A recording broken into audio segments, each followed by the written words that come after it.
Hello friends, कैसे हैं आप सब लोग। इंडियन सोशियोलॉजिकल थिंकर्स की सीरीज़ में आपका स्वागत है। और आज हम पढ़ने जा रहे हैं जीएस घुरिये को।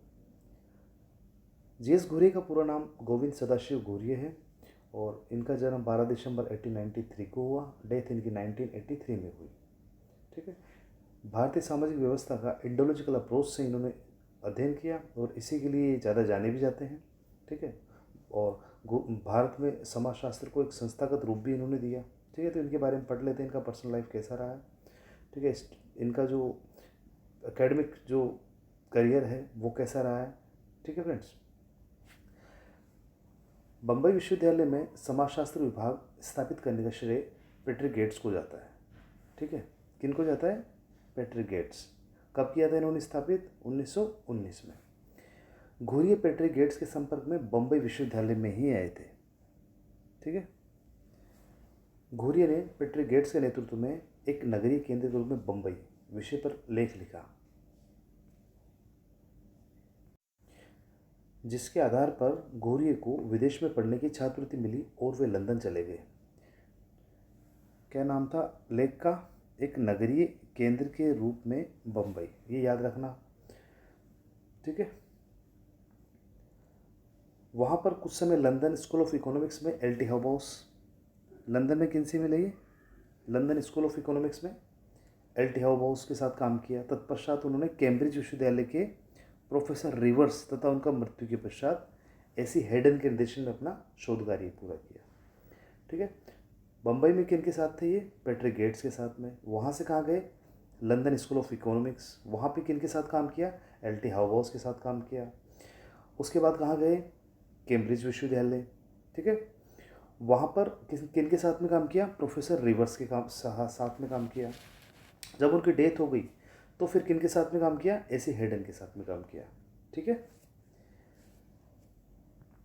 घुरिये को भारत में समाजशास्त्र को संस्थागत रूप में स्थापित करने का श्रेय दिया जाता है। बम्बई विश्वविद्यालय में 1924 में सर्वप्रथम स्नातकोत्तर स्तर पर समाजशास्त्र विभाग में एचओडी बने। मतलब पीजी जो स्तर होता है उसमें एचओडी बने। कब बने? 1924 में। ठीक है। कब तक रहे? 1959 तक। ठीक। 35 ईयर तक ये विभाग के एचओडी रहे। घुरिये को पहली बार पहचान उनके द्वारा जाति तथा प्रजाति पर किए गए एक बेहतरीन कार्य की वजह से मिली। पहली पहचान किस बात से मिली इनको? इन्होंने लेख लिखा था किस पे? जाति और प्रजाति, कास्ट और रेस पर एक लेख लिखा था। ठीक है।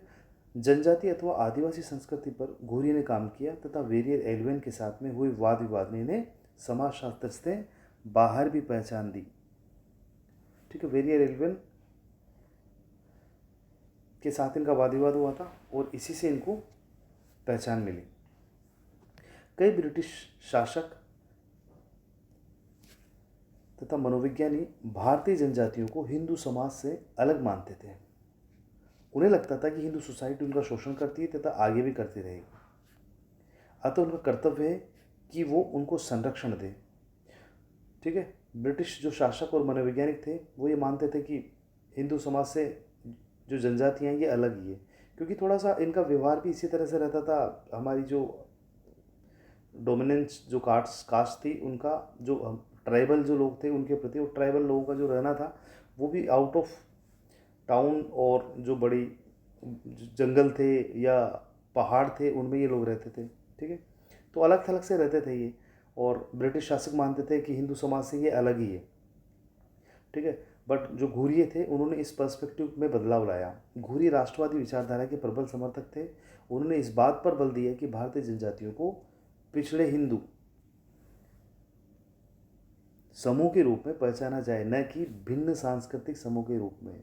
उन्होंने माना कि जनजातियाँ, भारतीय जो जनजातियाँ हैं ये हिंदू समाज से अलग नहीं है, बस ये पिछड़ गई है। इसलिए उन्होंने इसका नाम क्या दिया?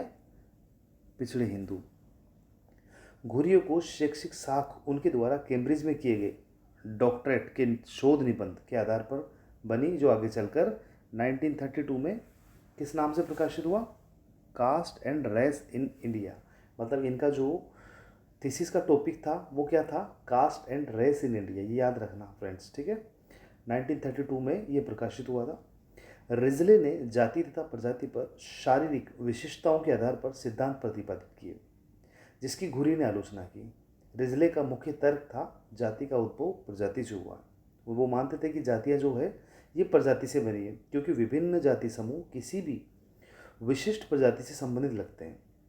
उनको लगता था कि जो भी जाति समूह है ना, वो स्पेशल एक प्रजाति को रिप्रेजेंट करते हैं। ठीक है, जैसे साउथ की हम बात करें तो साउथ में जो जिस तरह की प्रजातियां हैं, वहाँ की जो कास्ट है वो भी उसी तरह से है। ठीक है, अगर हम गंगा का जो मैदान है उसकी बात करें तो यहाँ की जो प्रजातियां हैं उसके अकॉर्डिंग ही यहाँ की जातियां हैं, तो वो जाति को प्रजाति के साथ कनेक्ट करते थे। ठीक है, उच्च जातियाँ आर्य तथा निम्न जाति अनार्य या मंगोल या अन्य प्रजातियों से मिलती जुलती है। जो भी उच्च जातियाँ हैं वो आर्य जो लोग थे उनसे, और जो निम्न जातियाँ हैं वो अनार्य जो आर्य नहीं है या फिर मंगोल या अन्य प्रजातियों से मिलती जुलती है। रिजले के अनुसार निम्न जातियाँ ही भारत की वास्तविक आदि निवासी जातियाँ हैं। ठीक है, रिजले मानते थे कि जो निम्न जातियाँ हैं वो ही भारत की आदिवासी जातियाँ हैं, वो वास्तविक आदिवासी जातियाँ हैं। उन्हें आर्य द्वारा दबाया गया, जो भारत में कहीं बाहर से आकर बस गए थे। आर्य बाद में आए थे। यहाँ की जो आदिवासी थे, जो निम्न जातियाँ, जो आज की निम्न जातियाँ हैं, वो पहले से यहाँ रहते थे। आर्य बाद में आए, उन्होंने इनको दबाया और बाद में इन्होंने अपनी पहचान बना ली। ठीक है, मतलब जाति में अपने आप को ऊपर स्थापित कर लिया। घुरिये रिजले से अंशतः सहमत थे। वो मानते थे उच्च जातियाँ आर्य तथा निम्न जाति अनार्य केवल उत्तर भारत के लिए सही हो सकता है। उन्होंने कहा कि ये बात ठीक है, उच्च जातियाँ आर्य है और निम्न जातियाँ अनार्य हैं, लेकिन जो रिजले का जो कॉन्सेप्ट था, उन्होंने कहा ये सिर्फ उत्तर भारत के लिए ही मान्य हो सकता है।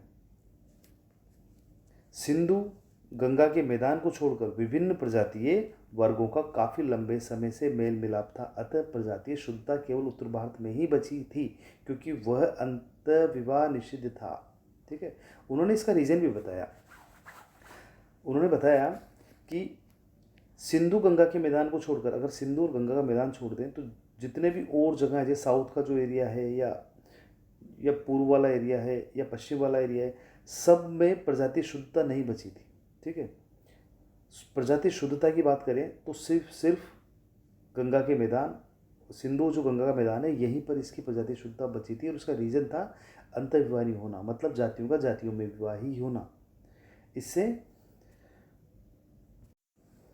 घुरिये रिजले से अंशतः सहमत थे। आगे देखते हैं इनकी उपलब्धि क्या रही थी। इन्होंने इंडियन सोशियोलॉजिकल सोसाइटी ISA की स्थापना की थी। ठीक है, और ये इसके प्रेसिडेंट भी रहे थे 1951 से लेकर 1966 तक, मतलब लगभग 15 साल ही इसके प्रेसिडेंट रहे। ISA से ही सोशियोलॉजिकल बुलेटिन नामक जर्नल भी निकाला, और ये फर्स्ट टाइम निकाला था इन्होंने 1952 में। ठीक है, जर्नल का नाम क्या था? Sociological bulletin. आज भी ये जर्नल प्रकाशित होता है फ्रेंड्स। ठीक है, जाति की घुरिये ने 6 विशेषताएं बताई है। पहली विशेषता बताई इन्होंने कि इसमें खंडीय विभाजन पर आधारित होते हैं, खंडों में बटी होती है। ठीक है, जाति का निर्धारण जन्म से होता है। ठीक है, जो जिस जाति में जन्म लेगा वो उसी जाति में मरेगा। ठीक है, जातियों का सोपानिक विभाजन है, ऊंच नीच पे आधारित है। ठीक है फ्रेंड्स, जातियाँ अंतःक्रियाओं पर प्रतिबंध लगाती है, सामाजिक अंतःक्रिया। ठीक है, एक के घर दूसरा नहीं जाता, या उनके बीच में कुछ बाउंडेशंस रहती है, कुछ निषेध होते हैं। ठीक है, अंतःक्रियाओं पर प्रतिबंध लगाती है जातियाँ।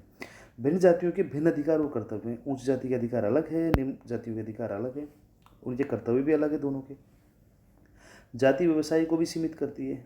ठीक है, अगर कोई निम्न जाति का काम है वो निम्न जाति वाले कर रहे हैं, उच्च जाति वाले काम उच्च जाति वाले ही कर रहे हैं। ठीक है, जाति अंतर्विवाही होती है, मतलब एक जाति के लोग उसी जाति में विवाह कर सकते हैं, दूसरी जाति में विवाह नहीं कर सकते हैं। ठीक है, घुरिये ने पुस्तक sex habit of middle class people कब लिखी इन्होंने? 1938 में। आधुनिक सर्वेक्षण विधि, सांख्यिकी तकनीक तथा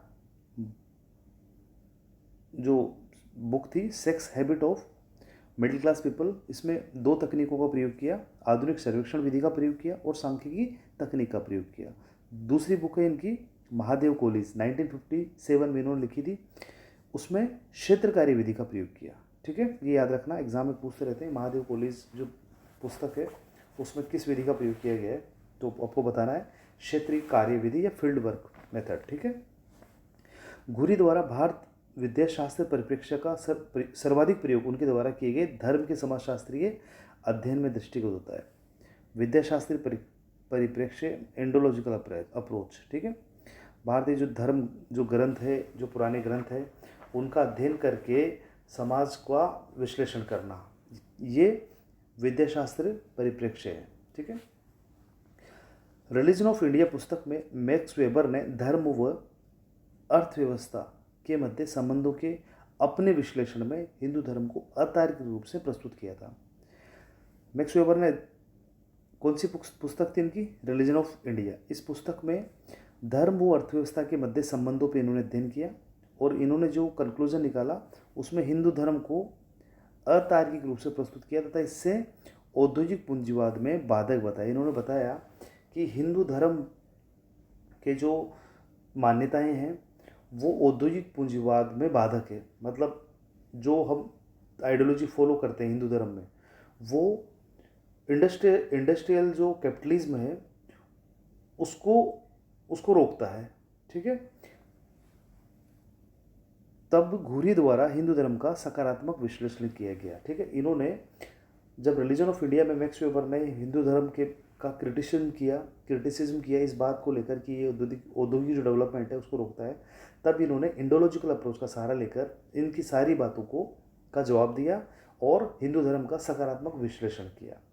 अपनी पुस्तक जैसे the Indian Sadhu, gods and man, religious consciousness, वैदिक इंडिया आदि के माध्यम से भारतीय धार्मिक विश्वास तथा परंपराओं की विस्तार से चर्चा की इन्होंने। ठीक है,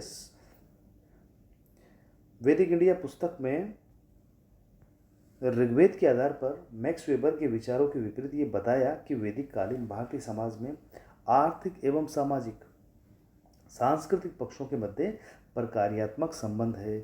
वैदिक इंडिया जो बुक थी उसमें बताया इन्होंने कि भारतीय समाज में आर्थिक एवं सामाजिक सांस्कृतिक पक्षों के मध्य प्रकार्यात्मक संबंध है, जबकि मैक्स वेबर में क्या बताया था? मैक्स वेबर ने इनके बीच में उल्टा संबंध बताया। तो उन्होंने बताया था कि आर्थिक जो पक्ष है वो सामाजिक सांस्कृतिक पक्षों की वजह से मतलब आर्थिक जो डेवलपमेंट है वो सामाजिक सांस्कृतिक पक्षों की वजह से कम रहता है, मतलब नकारात्मक जो संबंध है वो उन्होंने बताया था। इन्होंने इन दोनों के बीच में प्रकार्यात्मक संबंध बताया। किस पुस्तक में बताया?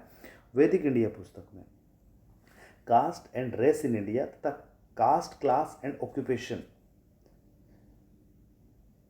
में क्षेत्र कार्य के साथ साथ प्राचीन ग्रंथों के आधार पर जाति की उत्पत्ति, विशेषताओं आदि को समझाया। साथ ही बताया कि जाति व्यवस्था की उत्पत्ति हेतु इंडो आर्यन ब्राह्मण है। ठीक है, caste and race in India तथा कास्ट, क्लास एंड ऑक्यूपेशन, ये दो किताबें लिखी इन्होंने। इसमें किसका प्रयोग किया? क्षेत्र कार्य, फील्ड वर्क का प्रयोग किया और प्राचीन ग्रंथों के आधार पर जाति की उत्पत्ति, उसकी विशेषताएं आदि को ढंग से समझाया। ठीक है, और जाति की जो उत्पत्ति हेतु किनको जिम्मेदार माना इन्होंने? इंडो आर्यन ब्राह्मण को। इन्होंने एक लाइन बोली भी थी कि जाति इंडो आर्यन ब्राह्मणों का बच्चा है। ठीक है, इन्होंने जाति व्यवस्था में गतिशीलता को भी स्वीकार किया तथा जनजातियों में हिंदूकरण की अवधारणा दी। ठीक है, इन्होंने पूरी तरह जाति व्यवस्था को बंद व्यवस्था नहीं माना। ठीक है, इसमें गतिशीलता को इन्होंने स्वीकार किया तथा जनजातियों में हिंदूकरण की अवधारणा। ठीक है, बताया इन्होंने कि जनजातियों का किस तरह से हिंदूकरण हो रहा है। वो जैसे कोई जनजातियां हैं वो जो हिंदू जो समाज है जैसे उनके संपर्क में आती है तो उनके जो कल्चर है, उनके कल्चर ट्रेट्स को वो आपस में आदान प्रदान करते हैं और धीरे धीरे जो जनजातियां हैं वो भी हिंदूकरण की तरफ बढ़ रही है। फैमिली एंड किन इन इंडो यूरोपियन कल्चर तथा टू ब्राह्मणिकल इंस्टीट्यूशन, गोत्रा एंड चारण में इंडोलॉजिकल अप्रोच से निष्कर्ष निकाले। कौन कौन सी पुस्तकों में? फैमिली इन किन इन इंडो यूरोपियन कल्चर तथा टू ब्राह्मणिकल इंस्टीट्यूशंस, गोत्रा एंड चारण। ठीक है, इन दोनों में किसका प्रयोग किया? इंडोलॉजिकल अप्रोच का। और इंडोलॉजिकल अप्रोच क्या होती है? इंडोलॉजिकल अप्रोच होती है हमारे जो भारतीय पुराने जो धर्म ग्रंथ है, जो हमारे भारतीय जो जो वेद हैं, पुराण हैं, उनके आधार पे भारतीय संस्कृति को समझना। भारत में नगरीकरण के उद्भव को इन्होंने समझाया और इपिक ब्राह्मणिज्म के फलस्वरूप इन्हें बताया। घुरिये ने भारतीय कला, नृत्य, वेशभूषा पर भी अध्ययन प्रस्तुत किए। ठीक है। डीपी मुखर्जी ने घुरिये के लिए कहा था केवल घुरिये आज के इंडियन सोशोलॉजिस्ट है। क्या क्या है ये? इंडियन सोशोलॉजिस्ट, बाकी सब सोशोलॉजिस्ट इन इंडिया है। डीपी जो मुखर्जी थे, दुर्जी प्रसाद मुखर्जी ने घुरिये के लिए क्या कहा था? घुरिये आज के इंडियन सोशोलॉजिस्ट है, बाकी सब सोशोलॉजिस्ट इन इंडिया है। अब देख लेते हैं घुरिये द्वारा लिखी गई महत्वपूर्ण पुस्तकें कौन कौन सी। तो आप इसका स्क्रीनशॉट ले लीजिए फ्रेंड्स, क्योंकि इनको बोलने का कोई ज़्यादा फ़ायदा नहीं है। बाकी जो इम्पोर्टेंट बुक्स है इनकी वो देख लेते हैं। Caste and race in India 1932 में जो थीसिस का इनका टॉपिक था। ठीक है। The boring so called and there futures, पूछते रहते हैं इस एग्ज़ाम में। ठीक है। और इम्पोर्टेंट है इनका इंडियन साधु हो गई, caste and class in India. ठीक है, ये इंपॉर्टेंट है। सिटीज एंड सिविलाइजेशन काफ़ी इंपॉर्टेंट बुक है। गॉड एंड मैन पूछते रहते हैं इसको एग्जाम में। फैमिली एंड किन इन इंडो यूरोपियन कल्चर, ये भी इंपॉर्टेंट है। महादेव कोलीज, ये इंपॉर्टेंट है। रिलीजियस कंसियसनेस काफ़ी इंपॉर्टेंट पुस्तक है इनकी। सोशल टेंशंस इन इंडिया। ठीक है। तो ये इनकी इम्पोर्टेंट बुक्स है जो आपको याद करनी है। इसका स्क्रीनशॉट ले लेना और बार बार इनको रिवाइज करते रहना। जैसे वैदिक इंडिया हो गया, ये इंपॉर्टेंट पुस्तक है इनकी। Rajput architecture, the scheduled tribes of India. पुस्तकों के नाम के साथ साथ इनका सन भी याद कर लेना फ्रेंड्स। ठीक है। तो आज की क्लास में इतना ही फ्रेंड्स। काफ़ी इंपॉर्टेंट टॉपिक है एग्ज़ाम की दृष्टि से, और नेक्स्ट क्लास में मिलेंगे फ्रेंड्स। Thanks for watching.